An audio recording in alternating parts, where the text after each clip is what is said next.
Good morning students. मैं कनुप्रिया स्वागत करती हूँ आपका अपने यूट्यूब चैनल न्यू फिजिक्स पर। तो प्यारे बच्चों, आज हम अपनी परिमेय संख्याओं को थोड़ा आगे बढ़ाते हैं और चलते हैं व्युत्क्रम पर। लास्ट टॉपिक में मैंने कराया था एक संख्या का ऋणात्मक, तो एक संख्या का ऋणात्मक मैं करा चुकी थी। तो आज पढ़ते हैं व्युत्क्रम। देखिए, व्युत्क्रम क्या होता है। व्युत्क्रम होता है किसी संख्या का उल्टा। जैसे मैं एक परिमेय संख्या लिखती हूँ 2/3। अगर मैं बोलूँ कि मुझे इसका व्युत्क्रम चाहिए, तो मुझे इसमें किसी ऐसी संख्या से मल्टीप्लाई करनी पड़ेगी कि बराबर में क्या आ जाए, 1 आ जाए। तो वो संख्या दूसरे वाली, ये वाली संख्या, इसका क्या कहलाएगी, व्युत्क्रम कहलाएगी। तो कब होगा बराबर में एक, जब आपके पास यहाँ कुछ ऐसा हो जो यहाँ है, अर्थात यहाँ 3 हो और यहाँ बटे में कितना हो, 2। तो इस 2 से 2 कट जाएगा और इस 3 से ये 3 कट जाएगा, तो बचेगा कितना, 1।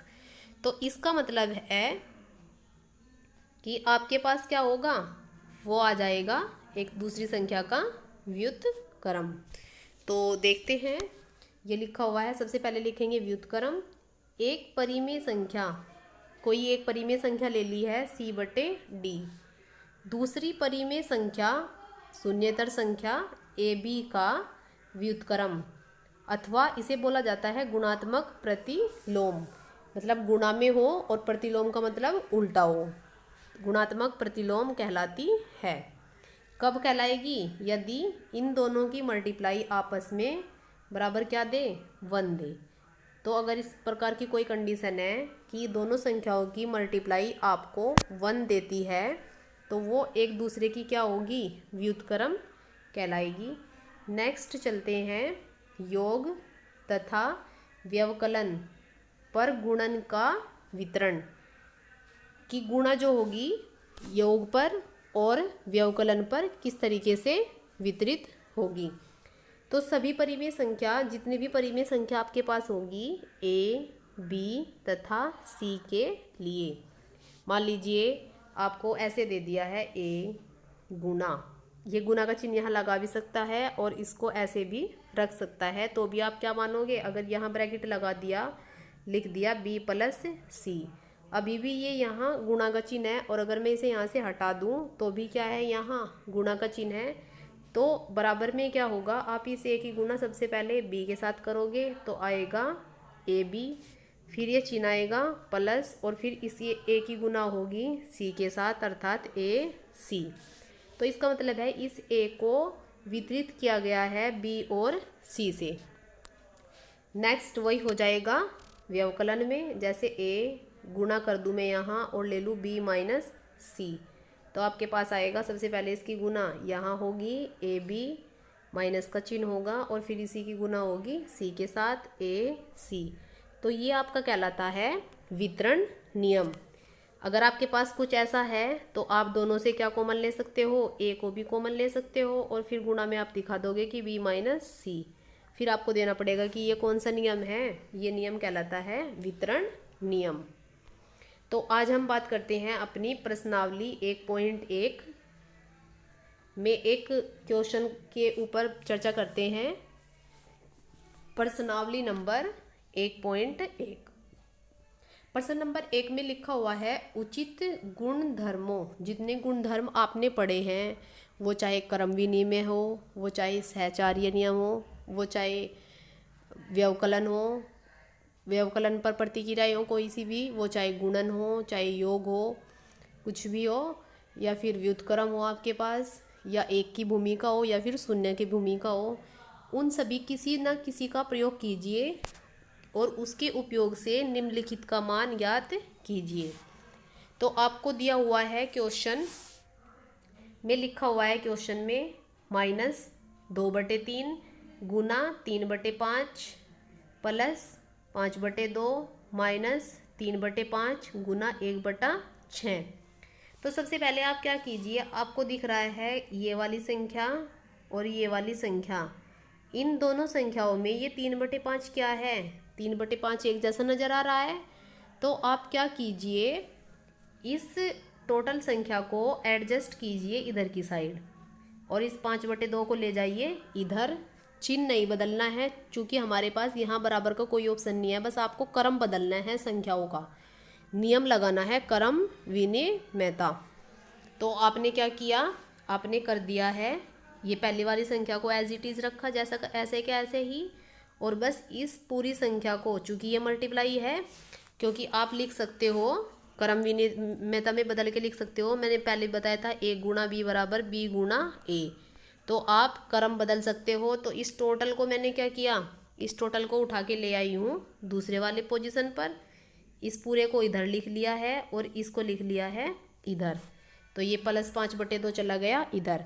तो मैंने क्या किया, इससे तीसरे वाले का क्रम बदल के दूसरा कर दिया है, तो मैंने इधर लिखा क्रम विनिमयता से। अब मुझे क्या करना है, जो मैंने अभी पीछे समझाया था, पीछे क्या समझाया था, ये समझाया था योग का और व्यवकलन का वितरण नियम। तो अब आपको क्या करना है, तीसरे स्टेप में वितरण नियम का यूज़ करना है। चूँकि यहाँ भी आपके पास 3/5 है और यहाँ भी 3/5 है, तो माइनस का चिन्ह यहाँ भी लगा हुआ है और माइनस का चिन्ह यहाँ भी लगा हुआ है। तो आप माइनस को भी क्या करो, साथ में कॉमन लो। तो आपने माइनस का 3/5 को तो कॉमन ले लिया है, तो अंदर बचा कितना, यहाँ से देखिए क्या बचता है, माइनस तो यहाँ से कॉमन आ चुका है, तो यहाँ बचा 2/3 प्लस, चूँकि माइनस यहाँ से भी कॉमन हो चुका है नेक्स्ट वाली टर्न से भी, तो यहाँ कितना बच जाएगा, प्लस आ जाएगा यहाँ और आ जाएगा 1/6। उसके बाद आगे की संख्या आप क्या करें, 5/2 ऐसे कैसे ही रहने दें। फिर चलते हैं नेक्स्ट स्टेप पर। अब आपको क्या करना होगा, इस संख्या को ऐसे ही लिखिए और इस संख्या को भी ऐसे ही लिखिए, और बस हमें क्या करना है, इसको हल करना है। इसको हल करने के लिए हम करेंगे, हमने एलसीएम लिया जैसे हम पहले हल करते थे 2/3 प्लस 1/6 को, हमने इसका एलसीएम लिया, इसका एलसीएम आ जाएगा 6। तो इस 3 का पाड़ा इस 6 में कितनी बार चलेगा, 2 बार। तो आप इस 2 की मल्टीप्लाई करोगे किस में, इस ऊपरले वाले 2 में, और प्लस 6 का पाड़ा 6 में कितनी बार चलेगा, 1 बार। तो इस 1 की मल्टीप्लाई करोगे इस 1 के साथ, तो 1 ही कम 1। तो आपके पास हल कुछ इस प्रकार से होगा, लिखा हुआ है 4 + 1, हल आ जाएगा आपके पास 4 + 1/6। तो अब नेक्स्ट चलते हैं, ये जो का तो लिखा आपने, ये लिख दिया, हमारे पास कुछ इस तरीके से आ गया है। देखिए हमारे पास कुछ इस तरीके से आ जाएगा, -3/5 गुना 4 + 1/6 प्लस 5/2। तो मैं क्या करती हूँ, -3/5 तो मैंने ऐसे ही किया, गुना मेरे पास आया 4 और 1 5/6 प्लस 5/2। 5 से 5 कटा, 3 एकम 3, 3 दूनी 6, ये जो का तो बचा। तो अब आगे चलते हैं, ये दूसरा स्टेप आ चुका है, ये कट गया एक दूसरे से। तो आपके पास आया -3/6 प्लस 5/2।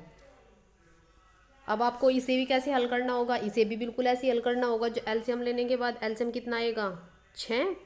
तो 6 का पाड़ा 6 में 1 बार चलेगा, तो आप -3 में कहीं की मल्टीप्लाई कर देते हो 1 की, प्लस 2 का पाड़ा 6 में कितनी बार जाएगा, 3 बार। तो इस 3 की गुना करते हैं 5 के साथ। तो देखिए ये लिखा हुआ है, इसकी मल्टीप्लाई -3 की मल्टीप्लाई 1 में, इस -3 की मल्टीप्लाई 1 में -3 प्लस 5 गुना 3 लिखा है और बटे में लिख दिया है 6। तो अब आपके पास आता है नेक्स्ट यहाँ -3 प्लस लिखते हैं 5 15 और बटे में आ जाएगा 6। तो यहाँ तो सिंपल है बिल्कुल कि 15 में से आपको कितना घटाना है, 6 घटाना है। तो 15 में से 6 चले जाएंगे तो कितने बचेंगे, 12/6, 6 एकम 6 और 6 दूनी 12। तो आपके पास में कितना आंसर आएगा, 2 आंसर आ जाएगा। तो एक बार दोबारा से समझ लीजिए। सबसे पहले क्या किया, सबसे पहले हमने संख्याओं का क्रम बदला है, बाद से उठा के पहले लेके आए हैं यहाँ और इस 5 को लेके गए हैं पीछे यहाँ। तो क्रम बदलने के बाद ये संख्या आपको जो कि 2 लिखनी है। इसके बाद आपने यहाँ से और यहाँ से दोनों से कॉमन ले लिया है, -3/5। तो गुणा में बचा आपका अंदर का 2/3। यहाँ से चूँकि माइनस तो बाहर चला गया है तो यहाँ बचा +1/6, ब्रैकेट बंद किया, +5/2 लिख दिया है वितरण नियम से। फिर उसके बाद हमने क्या किया, एलसीएम लिया, अंदर से 6 और ऊपर आ गया हमारा 2 दूनी 4 +1 = 1। नेक्स्ट चलते हैं, -3/5 तो लिखा है ऐसा ही, मल्टीप्लाई में 4 और 1 कितना हो जाएगा, 5/6 +5/2। 5 से 5 कटा तो आपके पास -3 = 3/6 +5/2। तो आपके पास फिर आप एलसीएम से सोल्व करते हो तो आपके पास आ जाएगा -3 + 15/6। जैसे ही 15 में से -3 को घटाओगे, इस 15 में से -3 को घटाओगे तो आपके पास आएगा 12/6। 6 × 6 और 6 दूनी आ जाएगा 12। तो ऐसे करके 2 आपके पास क्या आता है, आंसर आ जाएगा। ऐसे ही क्वेश्चन नंबर आपके पास है सेकंड क्वेश्चन भी बिल्कुल सेम ऐसे ही है। जिस बच्चे को ये समझ आ गया होगा वो भी इसको आसानी से समझ सकता है। देखिए क्वेश्चन लिखा हुआ है 2/5 गुना ब्रैकेट के अंदर -3/7 ब्रैकेट बंद -1/6 गुना 3/2 +1/14 गुना 2/5। तो आप क्या करेंगे, इसको क्रम बदल के यहाँ कर देंगे और इसको उठा के इधर ले जाओगे जैसे दूसरे में लिखा हुआ है। देखिए ये पहला तो झुका तो रखा, इसको उठा के ले आए हैं इधर और इसको बदल दिया है इधर। किससे, क्रम विनिमयता से। अब आपको क्या करना है, आप इसको हल कर सकते हो। ये कट रहा है 3 × 3 और 3 दूनी 6। तो आपके पास ये तो यहाँ से और यहाँ से क्या कॉमन आया, 2/5। ये 2/5 कॉमन आ चुका है। मल्टीप्लाई में अंदर बचता है कितना, यहाँ से तो बच गया है -3/7 प्लस और यहाँ से बचा है 1/14 और यहाँ कितना बचता है, यहाँ बच जाता है 1/2 की गुना किस में करोगे, 2 में, 2 दूनी 4। तो इसके बाद आता है आपको फिर यहाँ, ये तो पहली संख्या जो कि तो लिखी, गुना। अब आप इसको सोल्व करोगे, एलसीएम लोगे 14 आएगा। एलसीएम को ऐसे लेते हैं, अगर किसी से एलसीएम लेना नहीं आता है नीचे की दोनों संख्याओं को लिखते हैं। फिर 7 × 7 और 7 दूनी 14, 2 से कटेगा, 2 × 2 2 × 2 तो 7 दूनी 14। ऐसे करके एलसीएम लेते हैं। फिर 7 का पाड़ा देखते हैं 14 में कितनी बार चलता है, 2 बार चलता है। उस 2 को लिख दिया, उसकी गुना कर दिया है किससे, ऊपर वाली संख्या से, प्लस 14 का पाड़ा 1 बार चलेगा तो 1 की गुना करते हैं 1 में और बाद वाली संख्या को ऐसे ही लिख लेते हैं। अब चलते हैं, हमारे पास आएगा बराबर 2/5 ऐसा का ऐसा ही, मल्टीप्लाई में -3 और गुना 2 कितने आ जाएंगे, -6 और प्लस का 1 बटे में तो आपका ये 14 चल ही रहा है तो -1/4 भी कैसा रहेगा, ऐसा का ऐसा ही रहेगा। नेक्स्ट चलेंगे, पहले वाला तो सेम -2/5 गुना कितना घट के बचेगा, -5 बटे में 14 ही रहेगा, -1/4। तो ये आएगा 5 से 5 कटेगा और 2 × 2 2 × 14। तो देखिए यह आ गया आपके पास माइनस, चूँकि यहाँ 1 बचा यहाँ भी 1 ही है तो 1 × 1 -1/7 -1/4। अब फिर से आप इसका एलसीएम लीजिए, एलसीएम आ जाएगा 28। तो 7 का पाड़ा 28 में कितनी बार चलेगा, 4 बार। तो -1 में गुणा करोगे 4 की, -4 का पाड़ा 28 में 7 बार तो 7 की मल्टीप्लाई करोगे 1 में तो आपके पास ये लाइन आ जाएगी -4 -7 × 7 बटे 28। तो -7 है और -4 है तो माइनस के कितने हो जाएंगे, -के हो जाएंगे 11/28। तो ये आपके पास आ जाएगा आंसर। तो आज की वीडियो में ये 2 क्वेश्चन ही, जिस बच्चे को ये क्वेश्चन समझ आए हैं वो ज़रूर बताएं कमेंट करके। अगर आपको वीडियो अच्छी लगती है तो वीडियो को लाइक कीजिए, वीडियो को शेयर कीजिए और कमेंट करना ना भूलें। नेक्स्ट वीडियो के साथ मिलते हैं जल्द ही। तब तक आप अपने घरों में रहिए और स्वस्थ रहिए।